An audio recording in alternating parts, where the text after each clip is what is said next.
masih bandel gitu kan. Sebenarnya baik, nah itu didukung.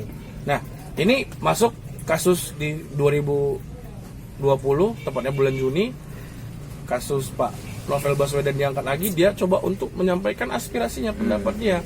Dan yang disesalkan ada beberapa oknum lah bisa kita bilang, kita nggak bisa bilang menjudge seseorang atau gimana, yang memberitakan bahwasanya, dan menurut aku pribadi itu walaupun aku basically nggak kenal dia secara langsung gitu, tapi bisa dibilang kayak pembunuhan karakter gitu kan. Pasti. Dan kabarnya bro dia diteror bro. Itu yang ada iya, ya? diteror. Dan kabar terakhir yang aku lihat, karena mungkin saking ketakutan atau gimana, jadi akun Twitternya itu dikunci, hanya followersnya aja, takut disalahgunakan. Yang error tuh dengan alasan apa bro? Kita perlu tanda tanya juga. Harus kita pertanyakan juga itu ya kan. Itu yang mungkin beritanya belum sampai ke, aku belum sempet apa beritanya, tapi dengan adanya ini maksudnya kenapa aku nanyain hal ini, paling tidak sebagai anak muda kita ikut sumbangsi menyuarakan bahwasanya kebebasan menyampaikan pendapat itu harusnya tetap harus saling diajar, harus kita saling, bukan berarti kita kontra terhadap pemerintah, kita dianggap sebagai orang yang membenci pemerintah, enggak, tapi lebih kepada ya namanya demokrasi bro. Demokrasi. Kan nggak semuanya harus pro gitu, harus ada sesuatu yang beda yang memang menyampaikan pendapat gitu. Mulut juga harus merdeka ya nggak kan? Mulut juga harus merdeka ya nggak? Iya, karena tanah airku katanya, Indonesia tanah airku gitu kan. Kalau tapi tanah kok beli juga gitu. Iya. Dan banyak airnya juga beli. Nah, tanah airku ya kan, tapi pajak bayar juga gitu. Ya memang sih kita sebagai warga negara harus bayar pajak gitu kan. Nah, itu oke lah karena memang sudah ini pajakin. Ya, maksudnya ngomong aja gitu. Kita berkarya juga kadang-kadang kalau sudah yang mengkritik pemerintah. Bro, kalau di Amerika itu bro, bayangin Donald Trump itu bolak-balik dikritik, bahkan justru sudah apa, tapi orangnya aman-aman aja. Itu sih yang membedakan kita, kenapa mungkin bangsa kita bisa dibilang baperan juga, masih mudah tersinggung. Kan banyak kasus-kasus tuh. Sebenarnya kita kurang menjunjung tinggi nilai demokrasi tadi bro.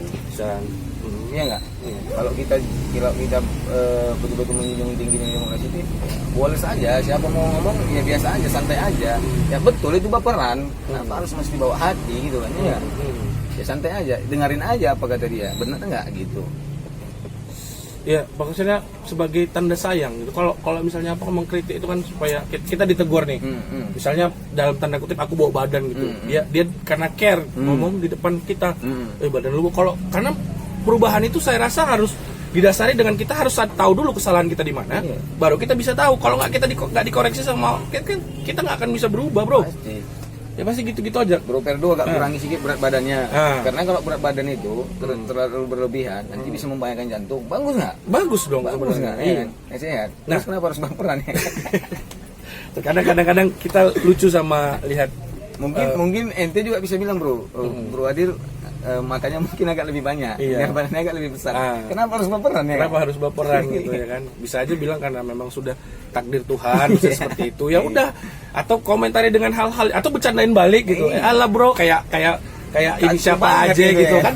Iya, bercandain balik aja gitu. Jadi kan lebih, ya maksudnya kita itu dididik, komedi itu mendidik apa gitu, mengajarkan kita supaya tidak baperan. Kayak kemarin juga ada kasus si ini, siapa tahu nggak stand up comedian yang dari orang Batak itu, banyak lah sebenarnya kasus-kasus komedian kita yang udah ini khusus komedian nih bro. Iya, itu baru ranah komedian gitu, yang istilahnya kalau bisa aku bilang pribadi mengkritik secara cerdas kan gitu kan. Makanya Warkop DKI itu bilang tertawalah sebelum tertawa itu dilarang. Itu banyak kali maknanya sebenarnya, dan apa yang disampaikan dari pesan-pesan itu kan nggak gampang sih membuat suatu karya yang bisa ditonton semua orang, karena nggak ketika kita menyampaikan pendapat kita belum tentu pendapat kita itu didukung banyak orang. Bisa jadi pendapat kita hari ini kan belum tentu setuju misalnya gitu. Walaupun sesuatu ini menurut aku pribadi baik gitu, tapi belum tentu kan. Nah, ini disampaikan secara komedi. Jadi orang-orang yang misalnya apalagi anak-anak milenial ya, sesuatu yang berbumbu politik kadang-kadang sering apatis. Udah bahas apa itu. Sebenarnya sebagai anak muda yang peduli sama bangsa dan negaranya harus peduli akan politik, Pasti. kan gitu. Paling tidak tahu perkembangan politik, dunia politik. Ya harus mau nggak mau. Karena juga ya bagian dari komunikasi juga kan gitu kan. Jadi ketika kita diajak ngobrol, mungkin itu kali ya, anak-anak muda sekarang lebih asik, makanya dikombinasikan dengan komedi supaya bisa nongkrong. Jujur bro, Wiji Tukul, terus Munir, itu aku nggak tahu. Nggak tahu ya. Nggak tahu, tapi karena aku dengarkan stand up komedi Bang Panji Pragiwaksono, aku jadi tahu istilah malam aksi kamisan. Bahkan bro baru tahu kan, tadi kita sempat ngobrol-ngobrol sebentar. Nah itu tentang orang yang hilang pada zaman Orde Baru kan. Mungkin bang apa tahu tuh bang ya kasusnya bang ya, yang orang yang hilang. Aksi kamisan pernah dengar nggak? Itu masih ada sampai sekarang. Ya masih diperingati. Aktivis yang seorang ibu yang kehilangan anaknya. Hari gini siapa sih bro yang ngobrolin? Nggak ada ya. Nggak ada kan? Makanya disampaikanlah secara komedi. Itu kan menurut kita pribadi, kita karena aku nggak bisa, jujur aku secara pribadi tidak bisa hanya bisa ya mencoba mengangkat suatu topik atau tema itu ya dengan cara kita sendiri kan. Kalau kata si Presiden Amerika dulu, jangan tanya apa yang bisa negara buat untuk dirimu, tapi tanya apa yang Buat negara, itu dia. ya kan? Keren itu. Jadi obrolannya kita udah hampir 30 menit nggak terasa bro. Mungkin ada pesan-pesan yang pengen disampaikan bro? Untuk semuanya lah, atau khususnya untuk anak-anak anak-anak jurnalis lah, apa yang mungkin aku belum tanya pengen ente sampaikan di silakan. Kalau mungkin lebih kepada jurnalis ya. Iya. Kalau jurnalis sekarang kita merindukan sosok jurnalis yang betul-betul sejati. Artinya Di Kota Medan atau di Indonesia? ya hampir di Indonesia. Di Indonesia ya. Kita rindu akan sosok idealnya seorang jurnalis. Artinya tempat di mana dulunya media itu adalah tempat kepercayaan halayak ramai ataupun orang banyak. Nah sekarang banyak yang terjadi kekeliruan dari pemberitaan dan sehingga menghilangkan kepercayaan masyarakat halayak ramai. Sekarang kalau menyusut nih dunia jurnalis itu sekarang menyusut bro. Apalagi sekarang eranya digitalisasi nih. Iya. Nah, media cetak tuh hampir banyak udah tutup nih sekarang. Karena kebanyakan media online ya. Media online. Jadi di media online sendiri pun sekarang masyarakat itu lebih percaya dengan media sosial. Padahal beritanya belum tentu berita yang valid. Nah gitu itu ya, tadi ya. dia. Cenderung ke situ ya. Iya cenderung ke situ. Walaupun sebenarnya yang harus lebih kita percaya itu adalah media online gitu. Kenapa? Karena itu sudah verifikasi dan melakukan wawancara kan gitu. Ada tahap-tahapannya bro. Artinya itu memang betul fakta dan real ya kan. Nah, dibandingkan media sosial. Tapi kenapa? Kok masyarakat sekarang lebih percaya itu dengan media sosial? Nah itu perlu kita kaji juga itu bro. Menarik tuh. Gitu. Artinya apa yang membuat itu sebenarnya terjadi? Hilangnya kepercayaan terhadap ataupun merindukan sosok jurnalis yang ideal. Ideal, betul-betul ideal. Ideal. Kalau contohnya ada di Indonesia bro, idola ente mungkin siapa sosok idolanya di Indonesia lah? Belum Kaki ada bro. Ilyas atau siapa? Belum ada yang Belum betul-betul ada. yang betul-betul menggugah Kalau dulu ada dari lubuk mungkin. hati. Oh. Nah, itu belum ada. Belum ada ya.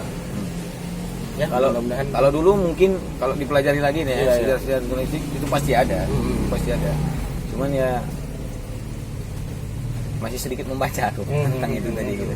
Tapi artinya ya kita kan merindukan sosok yang ada sekarang gitu. Iya. Yang sekarang yang real nyata dalam kehidupan kita. Itu yang kita rindukan. Itu ya yang diharapkan saudara Aidil. Kita jurnalis bro. Kayak Iya kan? jurnalis ya, panggilan jiwa ya kan. Jiwa. Karena memang itu tadi sesuai dengan passion masing-masing juga kan.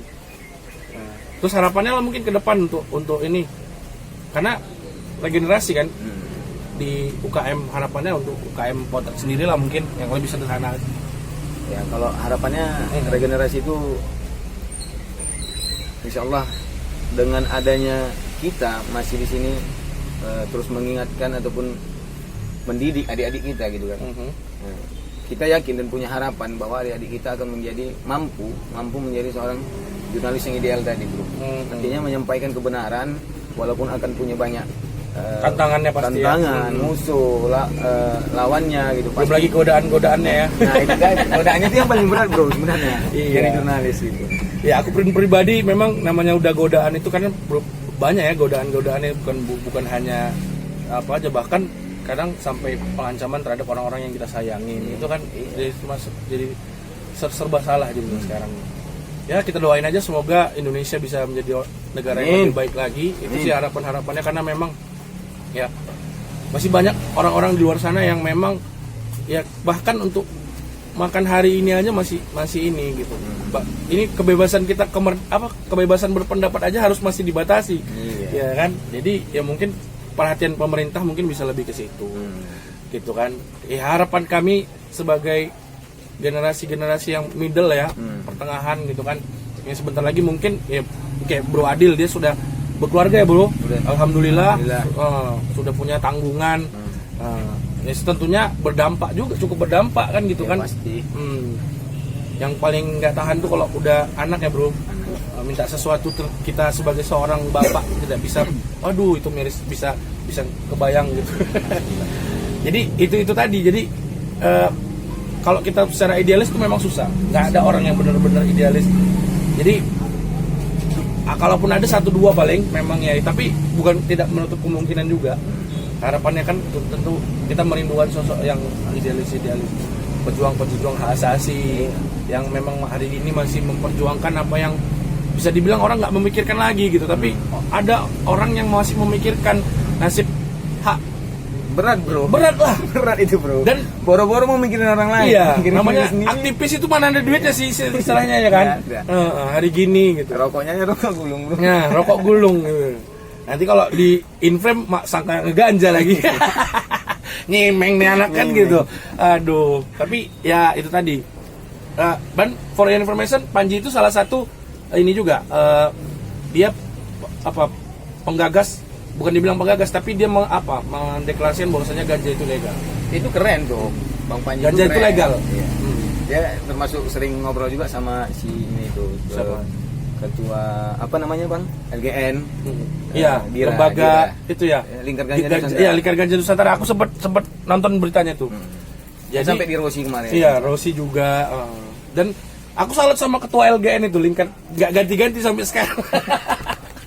Itu saking susahnya, memang bukan nggak ada yang mau gantikan, tapi memang nggak ada apanya kan sosoknya yang memang betul-betul memperjuangkan itu tadi gitu. Bahwasannya memang ya itu tadi lah. Masih banyak produk-produk ini lokal, bisa dibilang gitu ya kan gitu. Jadi nggak digantikan karena bukan nggak bisa LPG gitu. Memang nggak ada yang mau. Jadi ya itulah, semua punya passionnya masing-masing juga ya kan.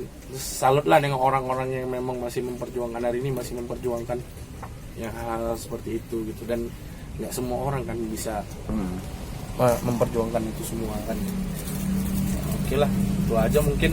Sekian dulu video saya ngobrol-ngobrol santai bersama saudara Adil Situmorang ya. Yep.